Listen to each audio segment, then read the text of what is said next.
What's going on, everybody? Welcome to another episode of Blue Gaming. I know my schedule has been pretty weird lately because of the holiday season and working. There's been a lot of things that's been going on, of course. Life, you can't really predict it.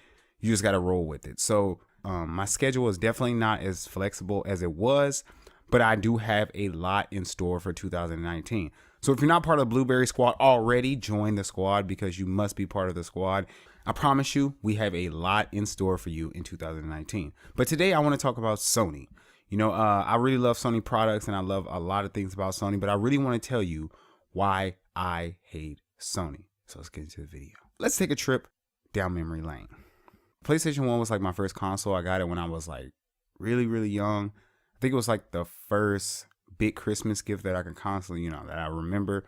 I remember getting a yo-yo and I remember how happy I was for it. But I can't recall being any happier than when I got my PlayStation 1. The first game I ever played on my PlayStation 1 was NFL Blitz. It actually had a demo that came with the PlayStation, so you can actually count that as the first game that I played for my PlayStation 1. The first official game that I had was NFL Blitz 1999. There was a lot of games for the PlayStation 1 that were just classic. Crash Bandicoot, of course, Spyro, Mega Man. There was a lot of games that I played from my PlayStation 1 that still hold up to this day. The PlayStation 2, it came out and I was really excited for it, but I didn't think there was no way that I was going to have the money for a PlayStation 2. I didn't have a job. I was going to school and Christmas was kind of far away. One day, my uncle, he lived in another state. He shipped me a PlayStation 2 and I'll never forget it because it was unexpected. I didn't ask him for it. He just shipped me a PlayStation 2. And I was so happy. I just couldn't believe it. I couldn't believe I had a PlayStation 2. I came home from school and my mom was like, "You got something in the mail," and it blew me away. Just thinking back, like my PlayStation 2 collection was insane. I had Sly Cooper. I remember one of my best friends, that was one of his favorite games because he was obsessed with raccoons at the time. Prince of Persia, if you remember that game back in the day. I really want them to bring back Prince of Persia, but I don't think they are. I think the last game in the series was really terrible and it needs a makeover. Grand Theft Auto was the biggest game on my PlayStation 2. My cousin had the game initially and then I started playing it and it was so addicting. Even without online, it still felt like we were playing a co-op game because you would basically play the game, you die, and then you pass the controller. God of War, I remember my stepdad was really obsessed with beating a game in one day. Maybe for a year, he was trying to beat God of War without saving. And I told him it was ridiculous, but he just said he can do it because he was so used to games that didn't have a memory card. He didn't even have a memory card. It was ridiculous.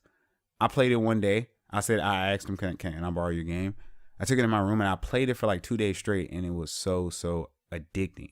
God of War was a classic game. Also Tony Hawk, Twisted Metal, just to name a couple more that me and my cousins and stuff played around with. But those games were so fantastic. It's really crazy because recently I found my PlayStation 2 memory card. And I posted it on Twitter and I showed it to everybody. It just brought back so many memories. Thinking about when I had my PlayStation 2 memory card, I remember I had 2 different memory cards. One was just for games and one was just for GTA.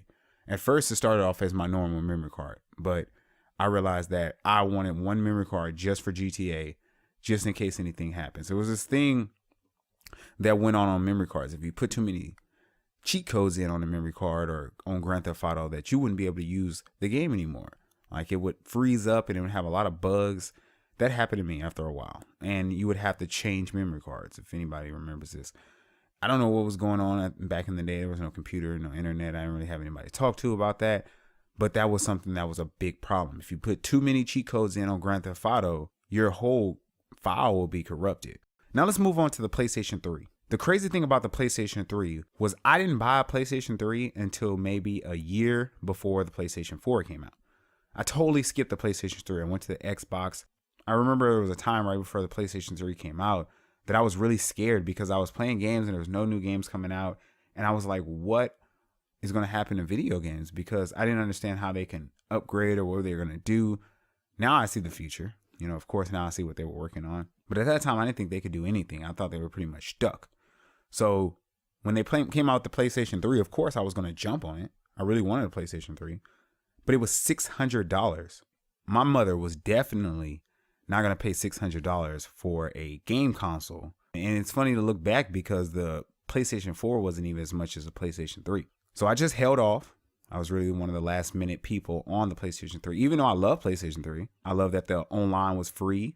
You know, that was really interesting. But it also has some really, really great games, exclusive games like Little Big Planet, Uncharted, which I love it. And of course, playing God of War 1 and 2 on my PlayStation 2, like, of course, I wanted to jump on God of War 3 and Ascension. But most of all, what made me have to buy a PlayStation 3 was Last of Us. That's really the reason I got a PlayStation 3 in the first place, because I had to play Last of Us. But the best thing was that online, though, to be honest with you, because every game console now has paid online, and that sucks because those great days where PlayStation 3, you could just jump online, play with your friends. It brought a lot of people from the Xbox to the PlayStation, or just kept people with the PlayStation because of that. And I know nowadays we have free games that they give out and a lot more benefits, but still, just being able to jump online and not have to worry, oh, is my gold expired, or, is my PlayStation Plus still active? I know I haven't played in months. So that kind of is frustrating, especially when you paid and you don't even go online. The PSP and the PSP Vita were the Sony handheld products. I loved my Vita. Plus, I love my PSP. Microsoft, that's the one big thing that Microsoft lacks on, is handheld systems. And the PSP coming out was just fantastic. Being able to take full games with me and actually play them on the go was fantastic. Of course, Nintendo was dominating the handheld scene with their Game Boys and Nintendo DSs and stuff. But the PSP, the quality was just so insane. There's a lot of things that sucked about the PSP, but the Vita took care of. And PSP had like an insane list of games. I mean, I can't even count the number of games that I had on my PSP. There was just collections. And then movies was on the PSP. A lot of people didn't really like them, but I still think they were really cool to, have those in my inventory and just have a little case for a movie, because I didn't really sit there and buy DVDs. So it was like my way of buying, a gamer's way of buying DVDs. So I liked it. I think that was really cool, but I know they wouldn't bring that back. Also, I don't think a lot of people realize when the Vita came out, if you look back on the Vita now, it was really ahead of its time. You can play a game, get out of that game, go search the internet, and it wouldn't stop the game. The game will still be playing. You can just go to another screen and jump right back in the game. Let me say this one more time. I loved my Vita. I'm so sad that they're not making any games for the Vita, because I had like every single game. There was only like 100 full games for the Vita. The rest were Japanese RPGs, which wasn't bad, but it was still, we didn't get the games that a lot of people wanted. We had some great blockbuster games, but the PSP just had such an overwhelming library. The fact that the Vita only had like 100 games, you can download other games. There was downloadable games, but you could not play Grand Theft Auto or God of War. It kind of made me upset that those companies didn't really believe in the Vita enough to actually make a game for it. And that really is what upsets me the most, because the Vita had a chance. I know the price was kind of high, and it's still doing great in Japan. The Vita did have a chance, but, all good things must be laid to rest eventually. When the PlayStation 4 came out, I was on Microsoft's side for years. I didn't really jump into Sony at all because the PlayStation 3 was way too expensive. So I was on Microsoft's side during that console generation. After what Microsoft did, where they said they wanted to have everything digital, a lot of people were upset, and we moved to Sony. Even hardcore Microsoft fans. It was ridiculous what they did. I actually got my PlayStation 4 for one reason. Grand Theft Auto first person mode. I just wanted to see what Grand Theft Auto looked like in first person. I still think that experience was phenomenal. It made me feel like I was in Grand Theft Auto for the first time, and it was insane. Of course, I had beat Grand Theft Auto on the Xbox 360, so I didn't really want to jump back into the story as much, but I still loved the first person mode, and I still rebeat the story in first person. The power of the PlayStation Pro also is really, really impressive. It's really dominating the console generation right now. And I'm really happy for Sony in that regard. Uncharted 4 was still a phenomenal game as well, and I know Last of Us 2 is going to blow everybody out the water. Hopefully it comes out for the PlayStation 4, but if not, I still think it's going to be an amazing game. But I think Sony really killed it this console generation. But that doesn't excuse the fact that there's so much I hate about Sony. Due to platform restrictions, there are some players that aren't able to play with their friends and they're left out. And gamers want crossplay. And at Epic, we are committed to doing whatever it takes to make that happen. Players deserve it. Not tonight. I was really excited to be able to play crossplay with Sony. Everybody but Sony is on par with crossplay. So I'm really happy that we are trying new ways to, bring our consoles together. But it seems like Sony's the only one trying to exclude Microsoft. It seems like they have such a huge grudge against Microsoft. And when this console generation started, it didn't really seem like that. It seemed like Sony was the company that was pretty much going to do what the fans asked. And, they were going to listen to their fans. But really now it seems like Microsoft has changed it up. And they're like, hey, yeah, we'll play with anybody. Come on, Sony. And Sony it's like they're standing back. And I wish I was in the corporate offices and I could actually understand what was going on, from a business standpoint. But looking out, as a consumer, it's really weird because when your customers are first. So just because you have a grudge against Microsoft, you shouldn't let your grudge against Microsoft affect your products. When I had my PlayStation 4, I remember getting Fallout and being so excited to play Fallout. And they were talking about mods. That kind of blew me away because what console game do we have mods on? And I miss mods from my PlayStation. I mean, playing PC games so much, I really miss mods. So it was really awkward that we didn't have mods ever on console. So when they said they were going to have mods, I was very, very happy and excited. Months after the game came out, Microsoft players got to actually use their mods and they were having fun with it. Sony, we still waited. We were waiting and waiting and waiting. And they never came out.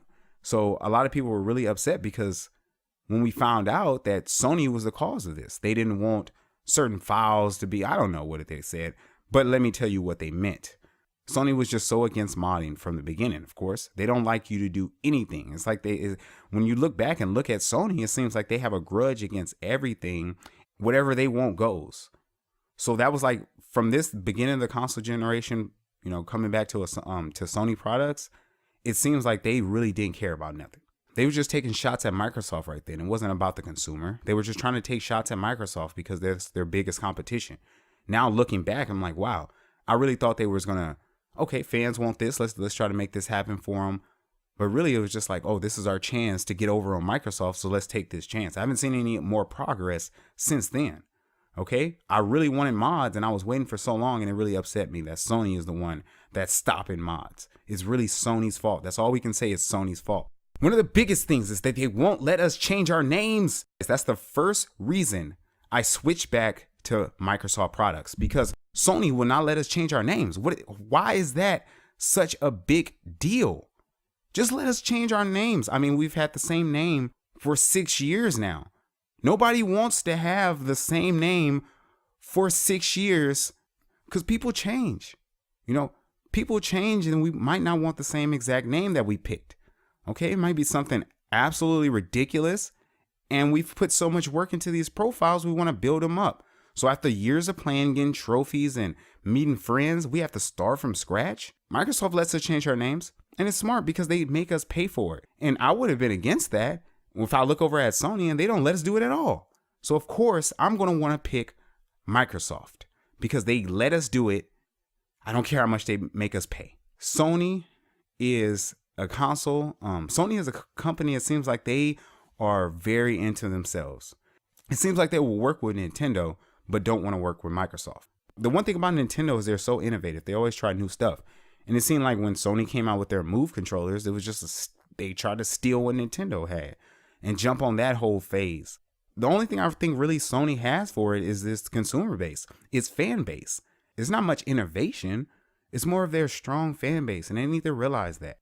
Okay, that's all I want to say. I just want to see my achievements. I really do love Sony.